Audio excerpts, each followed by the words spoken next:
Hello friends, welcome to my channel BMLT student. आज का हमारा टॉपिक है BMLT फर्स्ट ईयर का एनोड फिजियो का टॉपिक सेकंड। इससे पहले हम लोग अप्लाइड हिस्टोलॉजी फर्स्ट ईयर का सेकंड टॉपिक कंप्लीट कर चुके हैं, जो कि चैनल पे आपको उसकी वीडियो मिल जाएगी। साथ ही उस डिस्क्रिप्शन में उसकी PDF की लिंक मिल जाएगी, तो आप उसमें से अपने नोट्स प्रिपेयर कर सकते हैं। चलिए आज शुरू करते हैं हम सेकेंड टॉपिक, जो है सेल ऑर्गेनाइजेशन एंड फंक्शन। ठीक है, आज हम इस चीज़ को एक्सप्लेन करेंगे। वीडियो लास्ट तक देखना, तभी समझ में आएगा। इसके बाद आप PDF डाउनलोड कर लेना डिस्क्रिप्शन में। पहले आप समझ लेना कि होता क्या है। आपको जब मेंशन करना है तो याद रहे कि हमको कॉपी में मेंशन क्या किया है, और एग्ज़ाम की तैयारी के लिए याद रहेगा। थोड़ा सा बस आप इस चीज़ को देख लेना, ठीक है। चलिए शुरू करते हैं।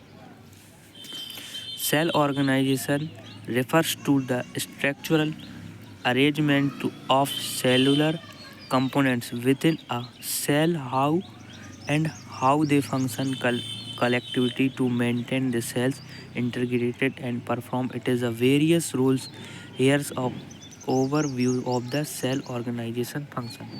ठीक है, ऑल ओवर जो सेल्स होते हैं स्ट्रक्चरली रहते हैं, जो कि मैनेजमेंट करते हैं cellular components with in the सारी फंक्शन कलेक्टिविटी करते हैं। जो सारे सेल्स होते हैं वो एक कलेक्ट होके एक दूसरे से मिलके, जो कि बॉडी में रोल्स, वेरियस टाइप के रोल्स परफॉर्म करते हैं। ठीक है, ये हो गया शॉर्ट नोट्स है। शॉर्ट नोट्स में क्या होता है, आपको जल्दी याद भी रहेगा, और शॉर्ट नोट्स आप एग्ज़ाम में क्वेश्चन में आप लिख भी सकते हैं आंसर में। शॉर्ट नोट्स को मैं इंग्लिश के ही प्रिपेयर कर रहा हूँ, क्योंकि इंग्लिश का ही बहुत सही रहता है और शॉर्ट भी रहता है, हिंदी का भी रहता है। हिंदी का भी बनाऊँगा मैं, लेकिन क्या है, अभी इंग्लिश कंप्लीट करना, क्योंकि बहुत सारा सिलेबस डला है फर्स्ट ईयर सेकेंड ईयर, वो हमको इसी मंथ में कंप्लीट करना है। तो आप वीडियो को शेयर करते रहिए और चीज़ों को समझते रहिए। सेल स्ट्रक्चर सेल एक स्ट्रक्चर, जैसे आपने अभी देखा होगा कि सेल्स का स्ट्रक्चर जो रहता है, एक नॉर्मल सेल, सिंगल सेल, उसमें क्या क्या चीज़ें इन्वॉल्व रहती, क्या क्या चीज़ों से मिलकर सेल बना रहता है, वो हम इसमें पढ़ेंगे।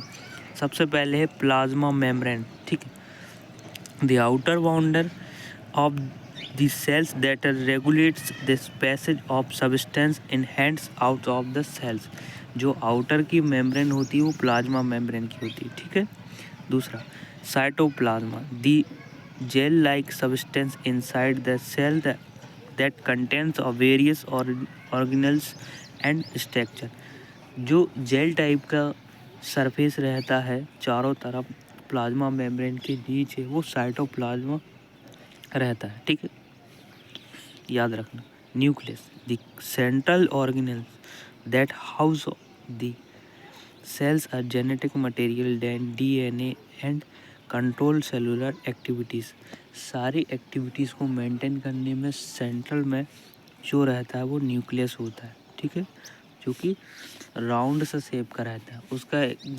उसका आप पिक्चर ऑनलाइन आप देख सकते हैं गूगल पे सर्च करके। वो मैंने इसमें मेंशन नहीं किया, क्योंकि मैं सारे नोट्स ही प्रिपेयर कर रहा हूँ।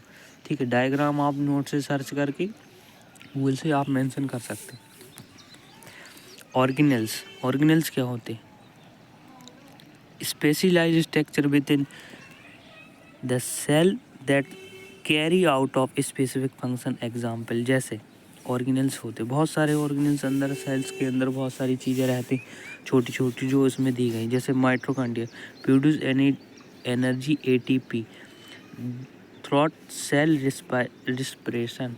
ठीक है, माइटोकॉन्ड्रिया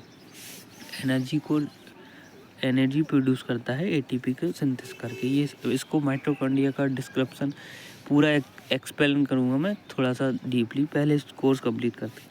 नेक्स्ट है endoplasmic reticulum ER, involve in protein synthesis and lipids metabolism.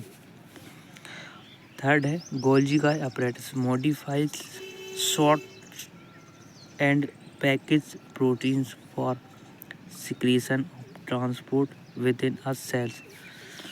जो प्रोटीन का सिक्रीशन होता है, प्रोटीन को सिंथेसिस करना होता है, वो गोल्जी का एपरेटस का काम होता है। और ट्रांसफ़र करना, सेल्स को एक दूसरे से दूसरी जगह ट्रांसफ़र करना, ये गोल्जी का एपरेटस मूवमेंट का काम करता है। नेक्स्ट है ऑर्गेनेल्स 4, लाइसोसोम।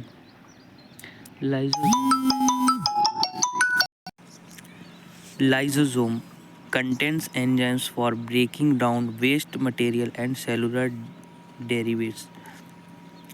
जो कंटेंट्स एंजाइम जो रहते हैं, जो वेस्ट मटेरियल रहता है, वो लाइसोसोम को प्रोड्यूस करता है। लाइसोसोम उन सारी चीज़ों को मेंटेन करता है, सीधा waste material.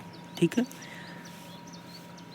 क्लोरोप्लेट्स in plant cells, sites of photosynthesis where sunlight converts into energy, package proteins for secretion or transport within the cell.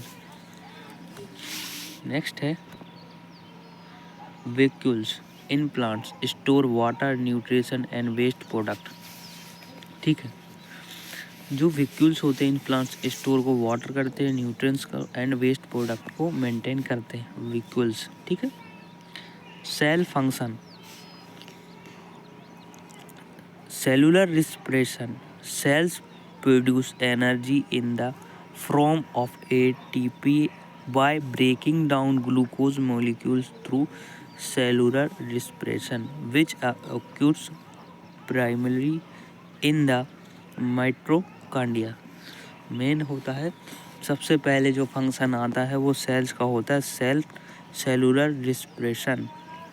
ठीक है। जो प्रोड्यूस करता है एनर्जी के एटीपी के थ्रू और ब्रेक डाउन करता है ग्लूकोज को मॉलिक्यूल्स में, cellular respiration occurs of mitochondria के थ्रू। नेक्स्ट है प्रोटीन सिंथेसिस। सेल का काम होता है प्रोटीन को सिंथेसिस करना। Cell synthesizes protein using the genetic information stored in DNA. This process involves transport, transcription, copying DNA into mRNA in the nucleus and translation of protein assembly in the cytoplasm. Cell synthesis करता है protein को, ठीक है, genetic information के through, DNA process. ठीक है। Copy करता है डीएनए इनटू ट्रांसफ़र करता है mRNA nucleus and translation to protein assemble. तो मेन होता है प्रोटीन सिंथेसिस करना। थर्ड है transport. Cells regulated the movement of molecules and ions across the plasma membrane through process such as a diffusion, osmosis, facilitated diffusion and active transport. ठीक है। Cell का main होता है transport करना, molecules को transfer करना, plasma membrane, diffusion, osmosis, pressure, facilitated diffusion, active transport. तो main होता है ट्रांसपोर्ट। इस ब्लड को इस जगह से दूसरी जगह पूरी बॉडी में सप्लाई होना, ये सेल्स का काम ही होता है। ठीक है। Homeostasis, cell maintains internal balance by regulating pH, ion concentration and temperature का मेंटेन करना, बैलेंस को, पीएच को, सारी चीज़ें सेल्स मैनेज करता है। ठीक है। 5 है cell division. Cells reproduce through mitosis, asexual reproduction और meiosis, sexual reproduction, ensuring growth, repair and the production of gametes, sex cells. ठीक है। 6 है cellular communication. Cells communicated with each other chemical signals, example hormones, neurotransmitters, to coordinate physiological process and response to external stimuli. 6 में है cellular communication. जो sales होते हैं वो एक दूसरे से कम्युनिकेट होते हैं, हार्मोन से ट्रांसपोर्ट होते हैं, हार्मोन्स को कम्युनिकेट करते हैं। सेल्स का मेन काम होता है सारी चीज़ों को मेंटेन करना होता है। ठीक। 5 नंबर सेल डिवीज़न में ये है कि cell reproduce by mitosis, asexual meet और meiosis ensure growth repair in production to gametes. Cell division, अगर सेल टूट जाता है तो नया सेल बनाने के लिए रिप्रोडक्शन होता है, जो कि रिप्रोडक्शन का काम भी करते हैं। सेल्स मरते जाते हैं और सेल्स नए बनते जाते हैं। 7th है metabolism. Cells carried out of various metabolic process include anabolism, building